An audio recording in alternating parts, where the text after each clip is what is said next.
సిటీలా చాలా మంది మెట్రో రైలు ఎక్కి పోతుంటారు. అయితే ఇంటికాడ నుంచి బండి మీద వచ్చి మెట్రో స్టేషన్ పార్కింగ్లో బండి పెట్టి పనులకు పోతుంటారు. ఇన్నొద్దులు ఫ్రీ ఉండేది కానీ కొన్నేళ్ల కిందటనే మెట్రో పార్కింగ్కు పైసలు వసూలు చేసుడు పెట్టిర్రిగా. అయితే ఇప్పుడు అట్లా కూడా వస్తున్న ఆందాన్ని చాలతలేదన్నట్టు కొత్త తీరులో జేబులు కత్తిరించేదందుకు మెట్రో వాళ్ళు సానబట్టిన కత్తెర తయారు చేసుకొని ఉన్నారట. ఏందో ఆ ముచ్చట పురాగా చూసిరా పోర్రి. సెల్ ఫోన్ కంపెనీలు ముందుగాలు ఫ్రీ డేటా ఫ్రీ కాల్స్ అని అలవాటు చేసి అటెంకా ఆ ఫ్రీకి ఇచ్చిన వాటికి రీఛార్జుల ధరలు పెంచి వడ్డీతో సహా ఎట్లా వసూలు చేసుకుంటారో మెట్రో వాళ్ళు కూడా గదే పని చేస్తున్నట్టున్నారు కదా. ముందుగాలు ఫ్రీ పార్కింగ్ అని ఇచ్చిర్రు, ఇప్పుడు పైసలు ఎవరికి ఉత్తగానే రావని పైసలు వసూలు చేస్తున్నారు.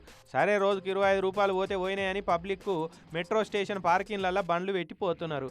అయితే ఇప్పుడు పార్కింగులల్లో చెక్అవుట్ అనే సిస్టమ్ పెడుతున్నారు మెట్రో వాళ్ళు. అంటే పార్కింగ్లో బండి పెట్టేటప్పుడు చెక్ ఇన్ కొట్టాలి, బండి బయటకు తీసినప్పుడు చెక్అవుట్ కొట్టాలి. ఒకవేళ బండి పార్కింగ్లో పెట్టి చెక్అవుట్ కొట్టకుండా చక్కగా వెళ్ళిపోయారు అనుకోరి మీ బండి పార్కింగ్లు ఉన్నట్టే లెక్క.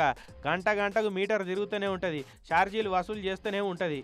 ఆ తీరులో కొత్త సిస్టమ్ పెట్టిరట. సర్వర్లు ఏమైనా సతాయించి చెక్అవుట్ కాలేదనుకోరి దానికి కూడా ప్యాసింజరే పైసలు కట్టాలన్నట్టున్నది వాళ్ళ తీరు.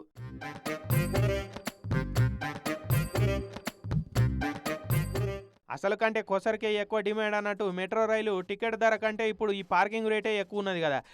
చెక్అవుట్ చేస్తానికి ఇది ఏమైనా హోటల్ రూమా? పోనీ పైసలు తీసుకొని పార్కింగ్లో ఏమన్నా నీడ సౌలత్ చేసిరంటే లేదు. బండ్లు ఎండకు ఎండుతున్నాయి, వానకు నానుతున్నాయి. బండ్లు పోతే మాకేం సంబంధం లేదంటున్నారు. మరి ఇంతోటి దానికి పైసలు ఏమిటి వసూలు చేస్తున్నట్టు? పైసకు తగ్గ సర్వీస్ ఉండాలి కదా అని ప్యాసింజర్లు కూడా గరం అవుతున్నారు. మెయింటెనెన్స్ అంటే ఇంకా ఇంతే, ఇంకా షెడ్ ఏం లేదు, ఇలా ఎండలో ఉండాల్సిందే, ఏం లేదు. ఇఫ్ చార్జెస్ మంత్లీ చార్జెస్ తీసుకొని షెడ్ లాగా పెట్టి ప్రొటెక్షన్ ఇస్తే మాకు చాలా బెనిఫిట్గా ఉంటుంది. మరి చూడాలి మెట్రో వాళ్ళు ఏం చేస్తారో కానీ జర ఎప్పటిసంది పార్కింగ్లో బండ్లు పెట్టి తీసుకొని బయటకు పోయేటప్పుడు చెక్అవుట్ చేసుకున్నారా లేదా అన్నది సరి చూసుకొని పోర్రి. లేదంటే మెట్రో వాళ్ళకు నిలువు దోపిడి ఇచ్చుకోవాల్సి ఉంటుంది ఇక చూసుకోరి మరి.